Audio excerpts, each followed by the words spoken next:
Well, here it is. It's about March 11th, 2019. And I always make my videos addressed to Mr. President Trump, Sir, 4-star General, Chief Law Enforcement Officer. Because as we watch the news and we try to follow politics with all the bizarre things that are happening, and the new budget going to come up here, and the Demis are going to fight back against it. They want to spend, what, $7 trillion when they're only taking in about $3.4 trillion. They won't want to hear about a 5% reduction, which isn't even hardly enough. But anyways, oh, and I should always say right out of the gate that if this would fall into the right hands, we have enough soldiers down on the border, and there's enough soldiers in bases just in Texas alone, not counting bringing half of them home from Japan and half of them home from Korea and half from Germany. But we don't need that many. They put 3 soldiers every half mile down on the border with a backup of 3. So we're talking 2,000 miles, 6,000 soldiers. I think there's 6,000 down there right now. But they're bunched up in groups of 100 to 200. In case there's 1,000 coming, we don't want them outnumbered. But in the meantime, as they're at their little bases, their FEMA trailers or tents or however, because they're going to stay at their station for 5 days, 7 days. They're going to take enough supplies with them. They're all going to have Hummers. We've got enough Hummers. We've got 2,000 spare Hummers, for crying out loud. We've got 500 spare helicopters. You know, the equipment's going to back them up. But the main thing is while they're there, they all get assigned a post hole digger. That's right, and a pick. And then truckloads of chain link fence are going to get delivered. Semi-loads. And they're going to dig a post hole. And there's going to be a bag of concrete there. And they're going to take a bucket of water out of the Rio Grande. And they're going to mix it with that water. And they're going to put a post in. And they're going to put up chain link fence. So that'll help them after they get chain link fence down through there. Then all they have to do is protect American property, that no one messes with our chain link fence. You could have monitors in case they're off patrol. You can see a half mile, most places. Some places are more rough. Pretty easy situation if we wanted to close that border within 7 days. Be pretty easy. Oh, it would take a lot of truckloads. In some places you can't deliver a tractor trailer load because of the terrain. Yeah. I appreciate that. We have 4-wheelers, we have tractors, all that equipment could go down, but we have to protect that border and protect our fence, just like we do in all the airports in this country, just like we do in all the prisons, all the federal land. So we got fence going up and down interstates all over this country. We've got concrete barrier walls for soundproofing neighborhoods from the interstate. More than 2,000 miles of that, and that concrete is 30, 50 feet high in some places. They make big concrete blocks and they drop them into place, and it's amazing how fast. People don't like the concrete. Whatever, I don't. Bob, what? 10, 12 foot high chain link fence with barbed wire on the top, just like at a prison, and then the manpower there from now till the fence gets built. You might be able to thin it down to 3 every mile after that. We got to have manpower on our border. We're going to be invaded more and more and more and more. There's, what, 8 billion people on this earth? Huh. What if India decides to send half of their population, and China decides to send half of their population? Anyways, it's time for you to take care of these sanctuary cities, these governors that think they're the president of a city within a state. The states think that they have federal jurisdiction over harboring a fugitive, because the sanctuary city harbors fugitives, and that mayor and that city council needs to be picked up and detained during this situation. Now, I know that's a stretch. They were in an elected position, but they went loco. The power has went to their head, that they think that they really are allowed to run a city ordinance that overrides state law, that doesn't reflect or mirror the U.S. Constitution for basic freedoms. You're right, we're under emergency. We've been under emergency for years. I used to travel this whole country in a tractor trailer. We've been under emergency for years. People ignore it. How many missing girls and children are in this country right now, today? A lot. I don't know. I hear numbers like 100,000. Look at the guy in Cleveland held 3. Freedom is good, and there's risks involved. Like the guy in Cleveland that held 3 girls for years.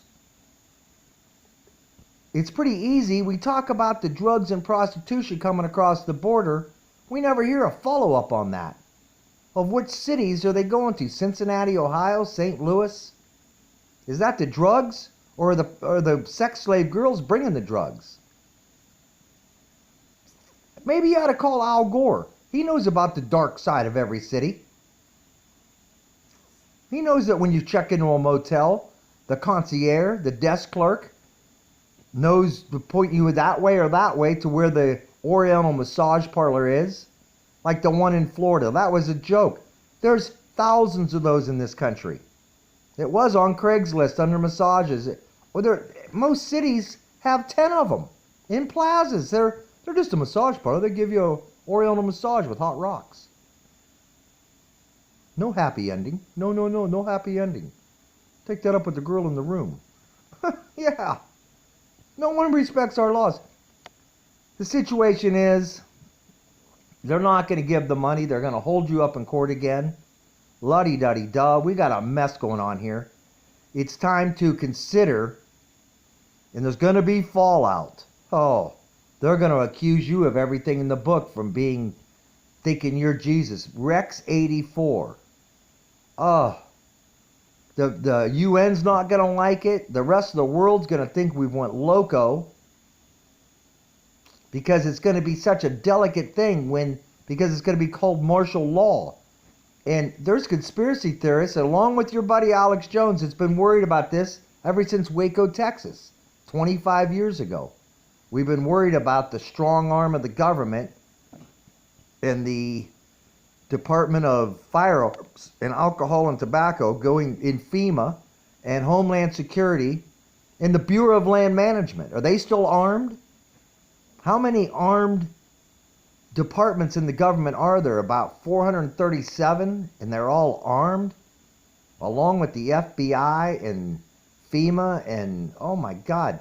Are the soldiers, are they brainwashed into this socialist environment? How did they come through school in the last 20 years? The last maybe 30 years. Are they willing to protect our way of life? Or are they going to flip to the other side? It's going to be a delicate thing, and you're going to have to, if you just talk about it even, that's a possibility, some of them might sit up. They'll probably get tougher and go, you can't do that. Just like they're saying you can't do a state of emergency. Some judge that's been appointed, a federal judge, wasn't even elected. County judges, state judges are elected. Is going to go against the president? Wow, the judge that has been tenured, I think they have a lifetime job unless they break the law. They don't have to enforce them all, but them personally, you can't get them dismissed. And they don't believe in the free enterprise system.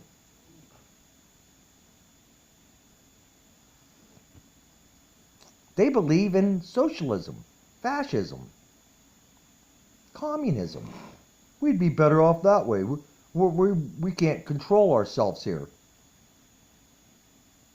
We got a crazy, sad situation, and you know it, I know it, and most of the Trumpers know it. We've got to start with those, what we're hearing about is these tribunals for these ex-politicians that have committed treason. And there's a bunch of them that went around the world.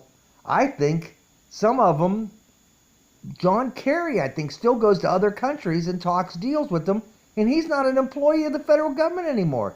Like, he still has authority. When he gets back to the States, he needs to be picked up. He can't do that. He did it. It's a free world. Outside of our borders. Is he free to go to another country because he was a Secretary of State, because he knows him personally? Is he allowed to? I don't think he's allowed to do that. That's just one. That whole administration ran rogue for years, did as they pleased, made up stuff, believed each other's lies, taking over other countries and stealing their gold. Greedy, devilish people. If what I'm hearing is true now, I might have been manipulated. It's not the fake news. That's not a strong enough word. It's the I can't say it. We're being manipulated by them. It's propaganda news. Is it? That sounds too Russian. That's what we always heard from Russia, was the propaganda. Well, it's propaganda because the news puts it out that they want to take you down for some kind of crimes that you had to commit to become a billionaire. There's no way you could become a billionaire in this country without committing crimes.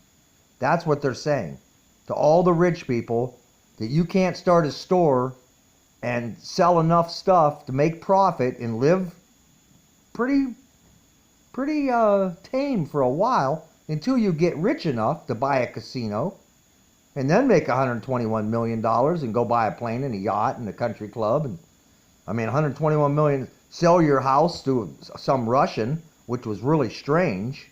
There's your Russian collusion. You sold a house to a Russian and made $10, $20 million or some crazy. The rest of us can't even fathom that. I mean, that's like wild. How many Russians own steel mills and shut them down in this country? Yeah, I don't know. Yeah, no one knows. That was a big thing. Russia and China buying our industry and shutting them down and then running them in their country cheaper. A lot of our corporate people took the golden parachute and cashed out when they saw what was going on. And they don't even turn the TV on or watch the news. They might for giggles and laughs going, look at it crumbling. I'm going to go buy a new Mercedes and go golfing this afternoon and go swimming in my in-ground indoor pool. A lot of them just have fortresses where they bought land and hire security to be around their perimeter, and they've imprisoned themselves to an extent because they know what's coming down. It's bizarre how many angles. Rex 84, you know you have the authority. You need to start with the treasonous previous politicians and the governors and the mayors of different cities, and then maybe the rest of them will straighten up. Kenny Jameson here on this new budget's not going to go through, and the plug has been pulled on the bathtub, and we're swirling down the drain. Yeah, unemployment. Oh, those statistics. That's how many people are not collecting unemployment. That's what those statistics are. It's not that many more people are working, and 48 million are off food stamps because 48 million were on, 44 million on. They didn't want to take drug tests, and they had jobs on the side. You're going to get a 10% that are scamming, that take food stamps and work under the table. Like about half of the people, and it's not half, but a large percentage of the people in this country are doing. Illegals all work under the table. They just work for cash. They're cutting golf courses, spot labor to make it legal. If you own a golf course, you can hire spot labor to cut your grass, and you don't have to pay workers' comp. They're covered under the umbrella. Unemployment insurance, all the liability insurances. You're allowed some spot labor. I'd love to see corporations come back, start up some steel mills. From there, the trickle-down effect will happen. The car industry, get the big tariffs on there and make them hold. No waivers from the Commerce Department. 400 some waivers over your tariffs on steel. We never hear about that. The rest of us remember all this. Kenny Jameson here on. Sorry I seem like I'm lecturing you. You're doing as good as your advisors will let you. They're saying somewhere between 60 and 80% of your advisors are with the previous administration. Oh my. Danger, danger. Talk to you later. Thanks for listening. Bye.